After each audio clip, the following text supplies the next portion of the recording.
आज मैं ऑफिस से आते हुए गुलाब के गजरे लेकर आया था। मैंने सोच लिया था कि आज पायल से दिल की बात कह दूंगा और उसे वो मोहब्बत भी दूंगा जिसकी वो हकदार है। मेरे पास मेन गेट की चाबी थी। मैं जब घर में गया तो मेरे कानों में दिव्या और पायल की हंसने की आवाज़ गूंजी। मुझे हंसने की आवाज़ें आ रही थी। मैं जान गया था कि मेरी बेटी दिव्या पायल के साथ बैठी गपशप लगा रही होगी। ऐसा ही होता था, जब वो दोनों साथ होती तो घर में रौनक सी लग जाती थी। मेरे घर की खुशी उन दोनों से ही थी। मैं बहुत धीरे से उसके कमरे तक पहुंचा था, लेकिन जो बातें उनके बीच हो रही थी वो सुनकर तो मेरी आत्मा कांप गई थी। मेरे हाथ से गजरे छूटकर जमीन पर गिर गए थे जो मैं पायल के लिए लाया था। उन बातों को सुनकर तो मैं जैसे पत्थर का हो गया था। मेरी बेटी 10 साल की थी जब मेरी पत्नी का निधन हो गया था।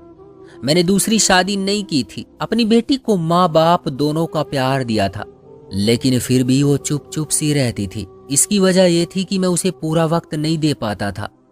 जाहिर है दिन भर में काम पर होता था। हालांकि मैंने घर में एक नौकरानी भी रखी हुई थी जो सुबह से शाम तक काम करती थी, और जब मैं घर आ जाता तो वो अपने घर चली जाती थी। बाकी का वक्त मैं दिव्या को देने की कोशिश करता था। उससे उसके स्कूल की रूटीन पूछता, लेकिन वो खुलकर बात नहीं करती थी, बस सवाल का जवाब ही देती थी। मैंने महसूस किया था कि मेरी बेटी दिव्या उदास रहती थी जब तक कि उसकी जिंदगी में पायल नहीं आ गई थी। पायल हमारे पड़ोस में कुछ साल पहले ही आई थी और पढ़ती भी मेरी बेटी के स्कूल में ही थी। 8वीं क्लास से उनकी दोस्ती हो गई थी और अब मेरी दिव्या हर वक्त पायल के घर पर रहती थी या फिर पायल हमारे घर पर आ जाती थी। पायल के माँ बाप का निधन हो चुका था। वो अपने चाचा जी के पास रहती थी। उसके चाचा जी से भी मेरी अच्छी खासी बातचीत थी। देखने में मैं ज्यादा उम्र का नहीं लगता था क्योंकि मेरी शादी कम उम्र में ही हुई थी और पत्नी भी मेरी पसंद की ही थी। हम दोनों में बहुत मोहब्बत थी। यही वजह थी कि मैं उसकी जगह किसी और को दे नहीं पाया। बस किस्मत में हमारा साथ ज्यादा दिनों तक नहीं लिखा था।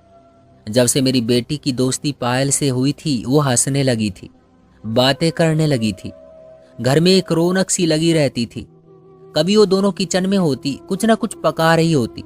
पूरे किचन में उधम सा मचा रहता था और बाद में अपना किया जाने वाला एक्सपेरिमेंट मुझे जरूर चखाती थी, और वो जैसा भी बनाती मैं कहता बहुत मजे का है। पायल मुझे अंकल कहकर पुकारती थी। मेरे नजदीक भी वो ऐसी ही थी जैसे कि मेरी बेटी दिव्या थी। मैं भी उसे बेटी कहकर पुकारता था। वक्त यूं ही गुजरता रहा और उन दोनों ने इंटर कर लिया। दिव्या ने पूरी इंजीनियरिंग अच्छे नंबरों से पास की थी, इसलिए मैंने उससे कहा कि दिव्या इस बार मैं तुम्हें वो गिफ्ट दूंगा जो तुम्हें पसंद हो। अब मुझे बताओ कि तुम्हें क्या चाहिए। लेकिन जो चीज दिव्या ने मुझसे मांगी वो सुनकर मेरे होश उड़ गए थे। दिव्या ने मुझसे ये कहा कि मैं पायल से शादी कर लूं। ये सुनकर तो मेरा दिमाग चकरा कर रह गया था। मैं और पायल। मैंने पहली बार दिव्या को गुस्से से देखा था। मैंने कहा, दिव्या तुम होश में तो हो? शर्म आनी चाहिए तुम्हें ऐसी बात करते हुए।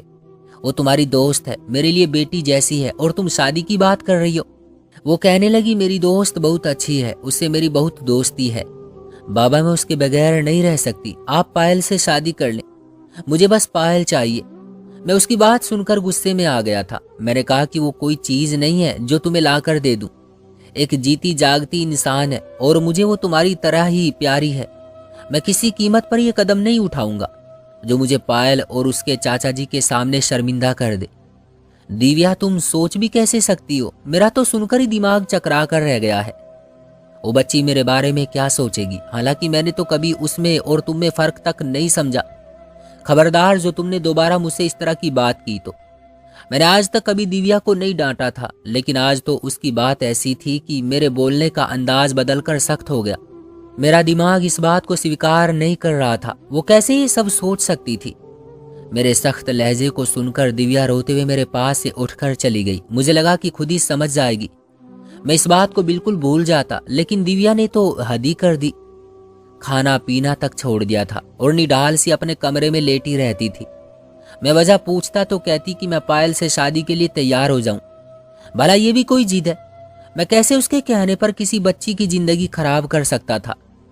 पायल बिल्कुल दिव्या की उम्र की थी। मैंने दिव्या को बहुत समझाने की कोशिश की, ये सब बहुत अजीब सी बात है, लेकिन वो मेरी बात सुनने को तैयार ही नहीं थी।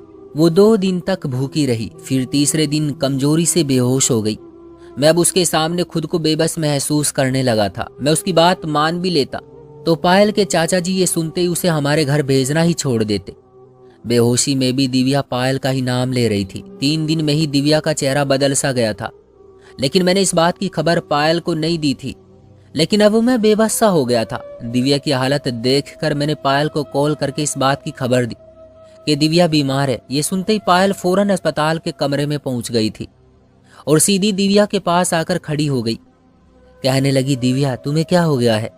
पायल भी दिव्या के लिए बहुत परेशान थी। दिव्या ने भी पायल की आवाज सुनकर ही अपनी आंखें खोली थी और रोने लगी। कहने लगी, पायल मेरे बाबा को मुझसे प्यार नहीं है, ये मेरी इतनी सी बात नहीं मान सकते। मैंने बाबा से कहा कि तुमसे शादी कर ले, लेकिन इन्होंने साफ मना कर दिया है। मुझे नहीं पता था कि दिव्या पायल के सामने ये बात कह देगी। मैं तो शर्मिंदगी से नजरें झुकाकर बैठ गया कि क्या सोच रही होगी वो दिव्या के बारे में, ये किस तरह की लड़की है। मैं तो कमरे से फौरन बाहर निकल गया और बाहर जाकर खड़ा हो गया। मैं कैसे पायल से नजरें मिला सकता था? मेरी बेटी ने तो मुझे पायल के सामने शर्मिंदा करके रख दिया था। मैंने जेब से सिगरेट निकाल ली और जलाकर पीने लगा। मैं सिगरेट का आदी तो नहीं था, लेकिन मैं परेशानी में कभी कभी पी लिया करता था। मैं बहुत टेंशन में सिगरेट पीने लगा था। कुछ देर बाद पायल बाहर आ गई। मैं कमरे से बाहर ही खड़ा था। उससे नजरें मिलते ही मैंने नजरें झुका ली। कुछ ना करके भी मैं खुद को मुजरिम समझ रहा था। वो मेरे पास आई और कहने लगी, मुझसे शादी कर लो महेश। ये सुनकर तो मेरे होश गुम हो गए थे। मुझे लगा शायद दिव्या ने उसे इमोशनल ब्लैकमेल किया है, जैसे वो काफी दिन से मुझे कर रही थी। मैंने कहा, तुम दिव्या की बातों को ज्यादा गंभीरता से मत लो, बेवकूफ है वो। मैं कभी भी तुम्हें इस नजर से नहीं देखता और कभी देख सकता ही नहीं हूं। तुम मेरी बेटी की सहेली हो, मुझे बिल्कुल दिव्या की तरह ही प्यारी हो। दिव्या जज्बाती है, उसे इन बातों की समझ नहीं है, लेकिन प्लीज उसकी बात का बुरा मत मानना। वो तुमसे मोहब्बत करती है और मोहब्बत में बेकार सी बात लेकर बैठ गई है, इसलिए तुमसे ये सब कह गई है। लेकिन तुम बेफिक्र रहो, मैं उसे समझा दूंगा। लेकिन वो कहने लगी कि ये सिर्फ दिव्या की नहीं, मेरी भी इच्छा है। पायल की इस बात ने तो मुझे हैरान सा कर दिया था। मैं उसे बहुत हैरत और ताज्जुब से मिले जुले जज्बात से देख रहा था। मुझे लगा मेरे पास शब्द ही खत्म हो गए हैं। मैं क्या सुन रहा था और किससे सुन रहा था? मेरी तो बोलती बंद हो गई थी। मुझे इस पर अफसोस भी हो रहा था और गुस्सा भी आ रहा था। वो लड़की मेरे बारे में कैसे ये सब सोच सकती है? मैं उसके बाप की उम्र का हूं। मुझे लगा कि मुझे इससे बात करनी ही नहीं चाहिए, इसलिए मैंने अपना चेहरा दूसरी तरफ बदल लिया और हाथ में पड़ा सिगरेट होंठों में दबा दिया। मेरे चेहरे पर सोच की लकीरें साफ दिख रही थी। मैंने नागवारी से उसे देखा और उससे कहा कि आज के बाद हमारे घर में मत आना। मैं तुम्हें क्या समझता रहा हूं और तुम क्या कह रही हो? शर्म आनी चाहिए तुम दोनों को। मुझे हैरत इस बात की थी कि वो ऐसा चाहती क्यों है। वो खूबसूरत थी, कम उम्र थी, उसे कोई भी अच्छा लड़का मिल सकता था। मैं उलझन का शिकार था, लेकिन वो बहुत संतुष्टि से खड़ी थी। वो मुझसे कहने लगी, मैं आपकी सगी बेटी नहीं हूं, मैं आपको पसंद करती हूं और आप इतने बूढ़े भी नहीं हैं, ना ही लगते हैं। जब मुझे कोई ऐतराज नहीं है तो आप दिव्या की इच्छा क्यों नहीं पूरी कर देते? मैंने कहा, अगर तुम्हारी इन बातों की खबर तुम्हारे चाचा को हो गई तो क्या इज्जत रह जाएगी उनकी नजरों में मेरी? मुझे अपनी इज्जत बहुत प्यारी है। मैं कभी ऐसी बात नहीं कह सकता जिससे दूसरों की नजरों में गिर जाऊं। वो कहने लगी, मेरे चाचा को कोई ऐतराज नहीं होगा, बस आप मुझसे शादी कर लें। ये बात भी मेरे लिए हैरान करने वाली थी। भला उसका चाचा क्यों इतनी बड़ी उम्र के व्यक्ति से अपनी भतीजी की शादी करेगा? मैं चुप सा हो गया। पायल मेरे हर सवाल का जवाब अच्छे से दे रही थी और फिर वहां से चली गई। शाम तक दिव्या भी अब काफी बेहतर हो गई थी, इसलिए मैं उसे घर ले आया। उसने फिर से यही कहना शुरू कर दिया। कहने लगी, अब तो पायल को भी कोई ऐतराज नहीं है, आप क्यों नहीं मान जाते? मैं उसके सामने हथियार डाल चुका था। मुझे शादी की ना जरूरत थी, ना ही मैं शादी करने की इच्छा रखता था। ये बस मेरी बेटी की जिद थी। और फिर जब पायल को ऐतराज नहीं था तो मैं कब तक दिव्या पर सख्ती करता। इसलिए मैंने खुद पायल के चाचा से इस बात का जिक्र किया। वो कहने लगा, मुझे शादी पर कोई ऐतराज नहीं है, आप एक अच्छे इंसान हैं। असल में मेरी पत्नी का रवैया पायल से ठीक नहीं है। मेरी पत्नी पायल के बहुत पीछे पड़ी है और अपने एक निकम्मे रिश्तेदार से पायल की शादी करवाना चाहती है, जो कि एक आवारा किस्म का लड़का है। मेरी भतीजी बहुत समझदार है, आप उससे शादी कर लीजिए। मुझे इस बात पर कोई ऐतराज नहीं है, क्योंकि मैं जानता हूँ आप उसे खुश रख सकते हैं। कुछ दिनों में ही मैंने साधारण तरीके से पायल से शादी कर ली। इन दिनों दिव्या की खुशी देखने वाली थी। वो बहुत खुश थी। रात को पायल मेरे कमरे में मेरी पत्नी की हैसियत से बैठी थी, लेकिन मेरा दिल हर जज्बात से खाली था। आनन फानन शादी, वो भी इतनी कम उम्र लड़की से। मैं दिमागी तौर पर बिल्कुल तैयार नहीं था, इसलिए कुछ देर ड्राइंग रूम में ही बैठा रहा। दिव्या भी अपने कमरे में सो चुकी थी और मैं यहाँ बैठा इस अचानक से हो जाने वाले रिश्ते को लेकर परेशान था। खुद को समझाने लगा कि पायल को ऐतराज नहीं है और वो इस रिश्ते को दिल से अपना चुकी है, तो मुझे भी स्वीकार कर लेना चाहिए। खुद को दिमागी तौर पर कुछ कुछ तैयार करने की कोशिश कर रहा था, लेकिन इस वक्त मैं उलझा हुआ था। आखिरकार मैं अपने कमरे में चला गया। जैसे ही मैं कमरे में गया, फिर पायल दुल्हन के कपड़ों में सजी संवरी बैठी थी। वो मेरे आने पर कुछ संभल कर बैठ गई। मेरा दिमाग भटकने लगा, मैं उससे क्या बात करता। जिस लड़की के लिए फिलहाल मेरे दिल में किसी तरह के कोई भी जज्बात नहीं थे, फिर भी मैं उसके सामने जाकर बैठ गया। मैंने अपनी जेब से एक अंगूठी निकाली और उसके हाथ में पहना दी। वो आज काफी नर्वस सी बैठी हुई थी, इसलिए मैंने ही बात शुरू की कि देखो पायल, मुझसे घबराने की जरूरत नहीं है। तुम्हें मैं फिलहाल दिल से और दिमागी तौर पर इस रिश्ते को बिल्कुल भी स्वीकार नहीं कर पा रहा, इसलिए मुझे वक्त चाहिए। इसलिए तुम चाहो तो आराम से इस कमरे में सो जाओ और चाहो तो दिव्या के पास चली जाओ। मुझे लगा शायद वो इस बात पर ऐतराज करेगी, क्योंकि हर लड़की की शादी को लेकर बहुत सारी इच्छाएं होती है, लेकिन वो बड़े आराम से मान गई। कहने लगी, ठीक है आप आराम करें, मैं दिव्या के पास जाकर सो जाती हूँ। उसे शायद मेरी अनुमति चाहिए थी।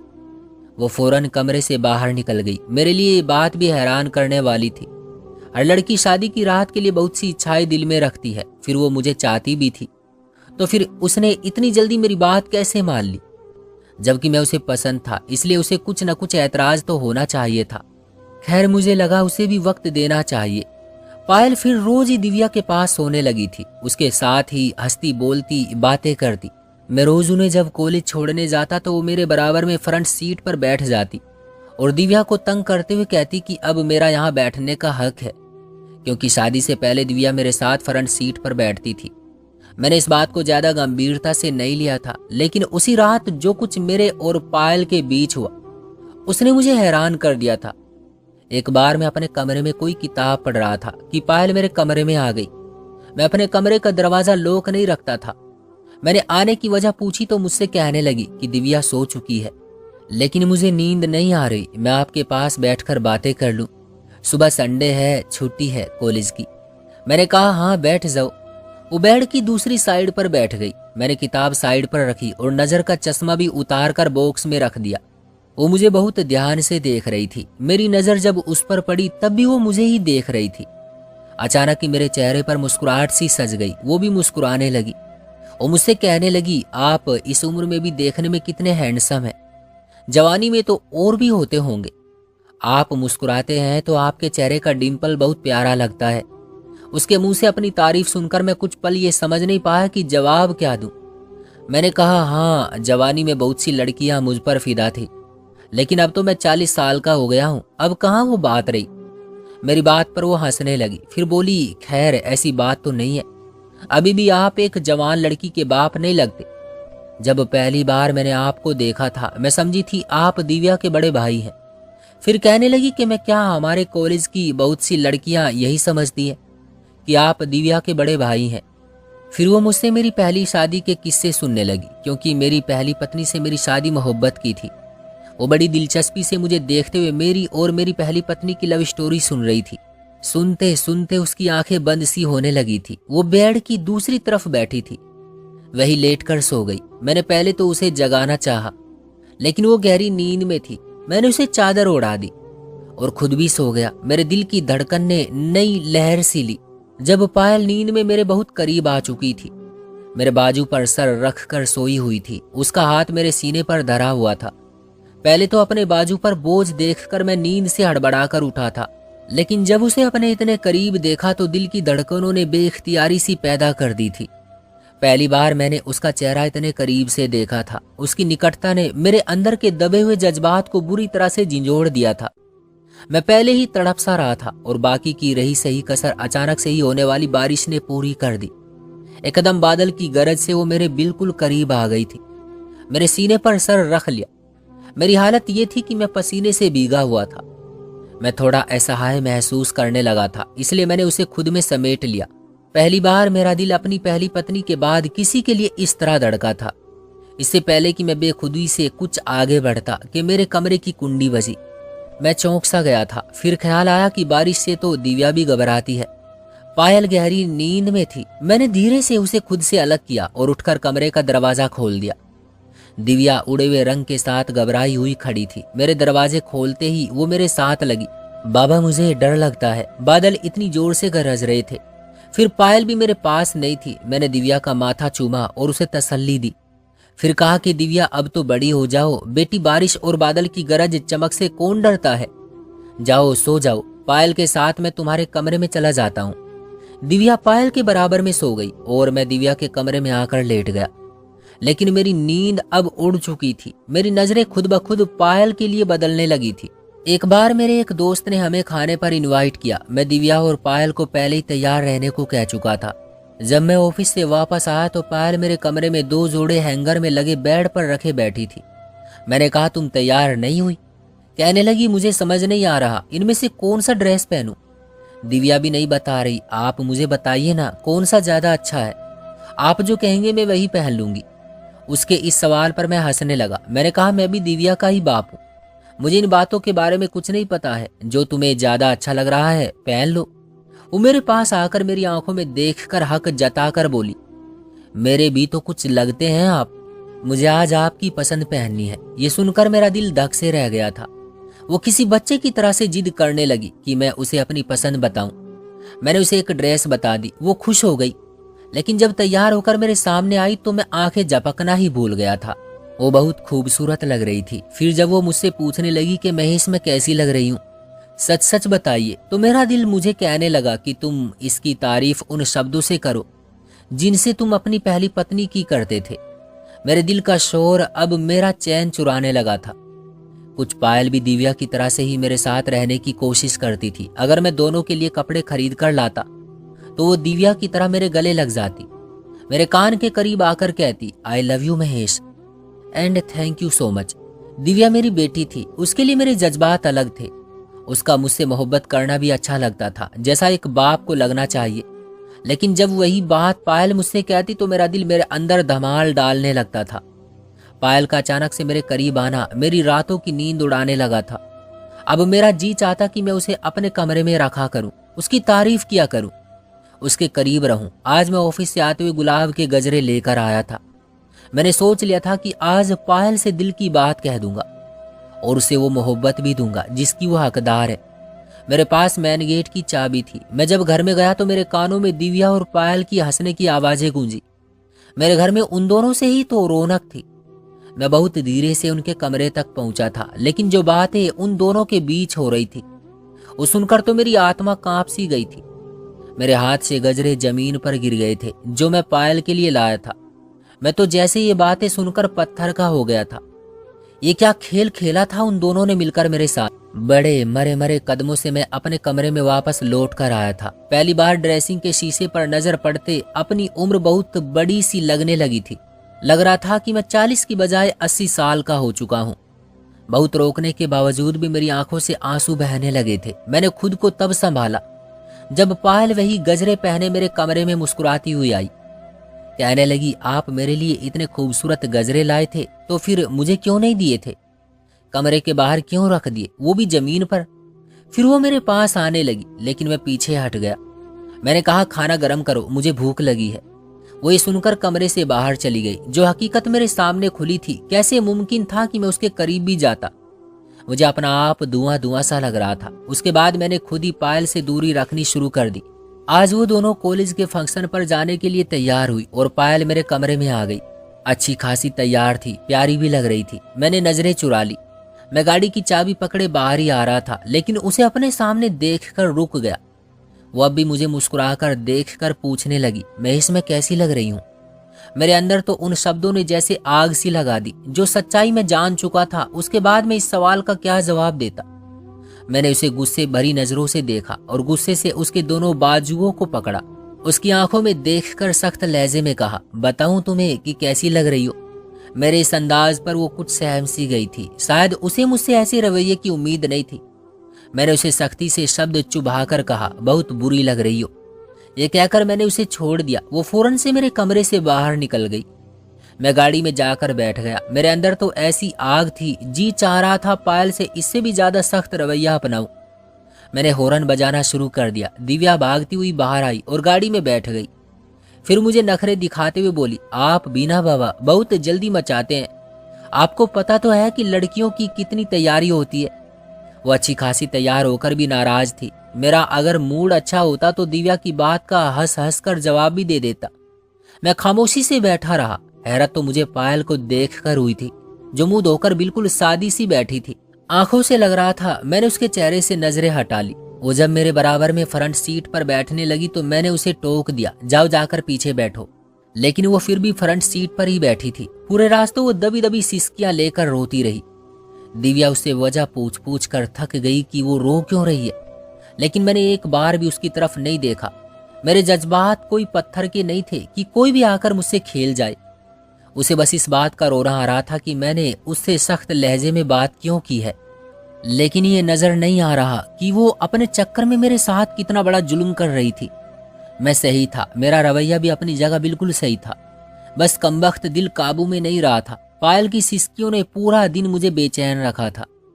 बस फिर मेरे हाथों स्टाफ की शामत आती रही। पायल अब मुझसे बात नहीं कर रही थी, कुछ नहीं कहती थी, मुझसे दूर भी रहने लगी थी।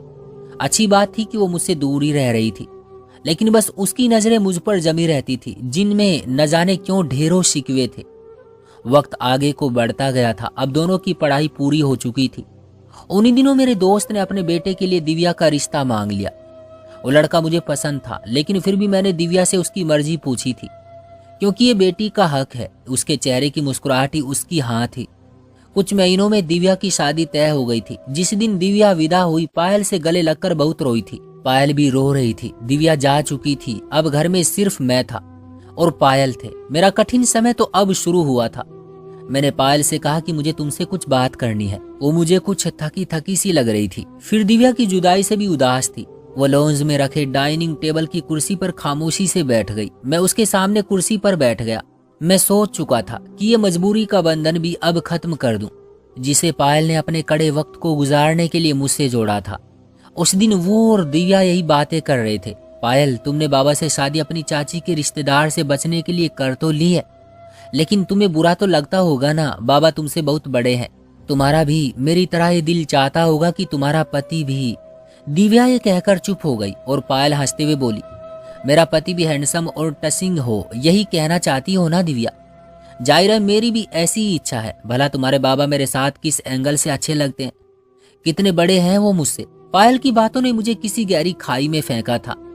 अगर मैं उसे पसंद नहीं था तो हॉस्पिटल में मुझसे ये क्यों कहा था कि मैं उसे अच्छा लगता हूँ। मैं बाहर खड़ा एक तकलीफ से गुजर रहा था। दिव्या, तुम तो मेरी मजबूरी जानती थी। चाचा मेरी जिंदगी बर्बाद कर देंगे, इसलिए मैंने ये कदम उठाया था। पता है शादी की रात मेरी जान पर बनी हुई थी, लेकिन शुक्र है कि महेश ने खुद ही मुझे तुम्हारे पास भेज दिया। पायल की बातें मेरे लिए एक कड़ा इम्तिहान सा बन गई थी, क्योंकि मैं उसे चाहने लगा था। वो ना भी भेजते तो भी मैं तुम्हें लेने आ जाती। हमारा तो यही प्लान था कि तुम बाबा से सिर्फ कागजी रिश्ता ही जोड़ोगी और पढ़ाई खत्म होते ही अपने उम्र के लड़के से शादी कर लोगी। लेकिन सोचने की बात यह है पायल की, तुम शादी करोगी किससे? क्या कोई है तुम्हारी नजर में? बाबा की फिक्र मत करो, मैं उन्हें कह दूंगा कि वो तुम्हें छोड़ दे। वो मेरी बात नहीं टालेंगे। दिव्या ने दोस्ती की खातिर मेरे बारे में बिल्कुल भी नहीं सोचा था। पायल के अगले शब्दों ने मुझे कहीं का नहीं छोड़ा था। कहने लगी, हाँ है, एक बहुत ही हैंडसम सा लड़का है, बहुत प्यार करती हूँ मैं उससे। ये सुनकर मेरा अपने आप धुआं धुआं सा हो गया था। लेकिन दिव्या ने उससे बेताबी से पूछा था, अच्छा तुमने पहले तो मुझे कभी नहीं बताया था, बताओ कौन है वो? दिव्या ने बेचैनी से पूछा था, लेकिन वो टाल गई। अभी नहीं, वक्त आने पर बताऊंगी। मैं वहीं से पलट आया था। उसी वक्त सोच लिया था कि मैं पायल को दिव्या की शादी के बाद उसके फैसले पर आजाद छोड़ दूंगा।